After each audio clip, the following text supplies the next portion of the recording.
Kita akan langsung saja kembali lanjutkan perbincangan Bang Deddy. Kalau Mas Ubed bilang tadi katanya ini hal biasa kok, itu yang memang dialami oleh masyarakat dalam realitas sehari-hari.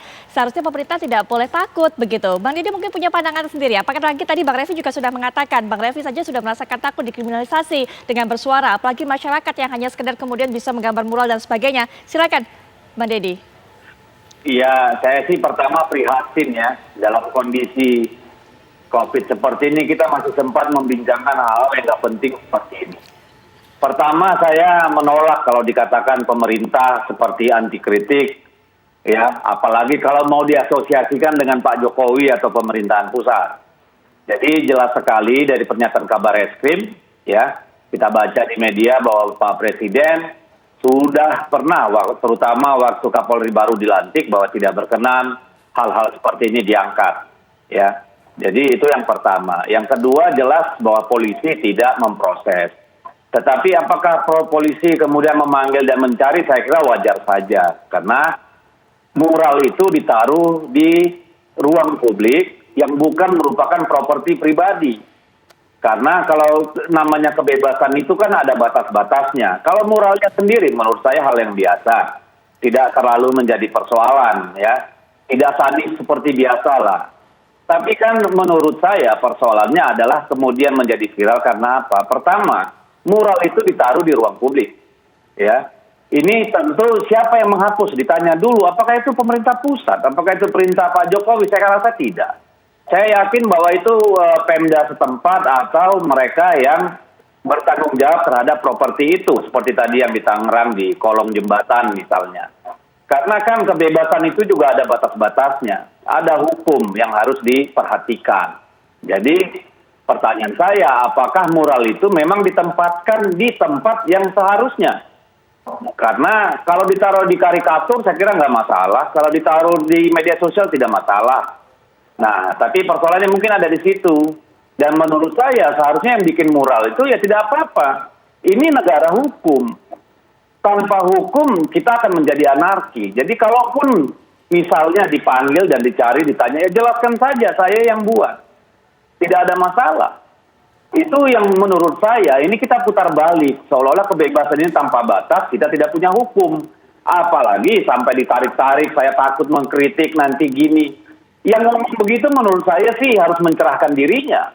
Karena jelas bedanya antara kritik, hina, fitnah, adu domba, provokasi itu jelas kok batas-batasnya.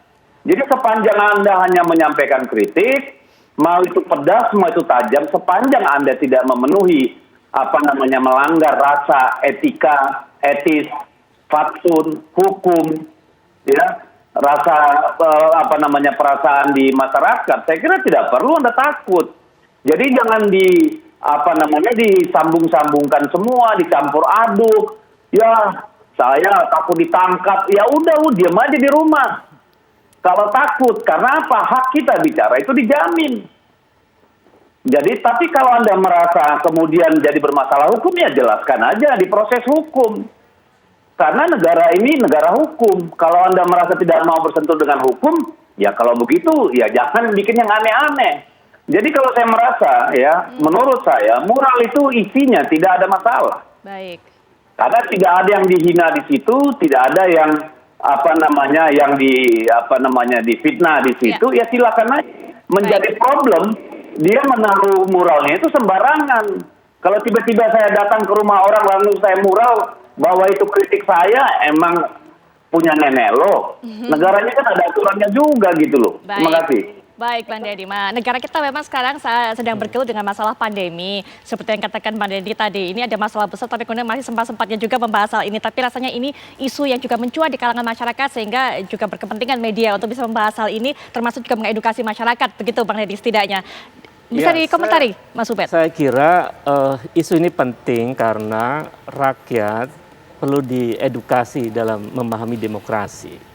Termasuk juga kita bisa memahami bahwa kita mesti membangun satu pertanyaan penting. Jadi bukan melihat gejala ini sebagai sesuatu yang melanggar perda tentang tata tertib umum misalnya, tetapi kita mesti bertanya mengapa masyarakat membuat mural. Itu kan yang lebih penting pertanyaan itu. Dan muralnya isinya kritik sosial. Lalu tidak semua mural yang dibuat itu di tempat pasung. Misalnya ada mural yang tadi dipaksa sehat di negeri yang sakit. Di tembok rumah. Itu di tembok rumah yang sudah malah jadi indah, masyarakat di situ bilang bagus kok gitu. Itu kan jadi aneh. Ya itu yang lagi ditayang oleh di TV One itu. Ya. Nah itu satu. Jadi kita mesti bertanya dulu mengapa itu muncul ke publik. Maka jawabannya adalah rakyat sedang mengalami kegelisahan dalam situasi sekarang. Lalu yang kedua, betul bahwa Presiden mengatakan tidak anti kritik, silakan mengkritik. Saya siap berdialog. Persoalannya adalah bukan sebatas narasi itu. Yang membuat masyarakat terus kemudian membuat kritik adalah ketika dialog terjadi. Saya kasih contoh, kasus revisi Undang-Undang KPK. Itu dialog luar biasa. Tokoh-tokoh masyarakat, intelektual datang ke istana berdialog dengan Presiden. Lalu Presiden mengatakan, ya saya akan mempertimbangkan membuat perpu agar Undang-Undang KPK yang baru tidak berlaku. Tapi yang terjadi apa? Tidak ada implementasi dari narasi Presiden. Maksud saya, itu ada ketersumbatan aspirasi di situ. Baik. Sehingga masyarakat bilang, ya ini dialog-dialog apa? Segala pesan yang disampaikan masyarakat tidak didengar. Ya akhirnya kemudian karena salurannya tersumbat itu, maka ruang-ruang yang mungkin dijadikan sebagai kanal aspirasi publik. Jadi kita mesti bertanya mengapa itu terjadi.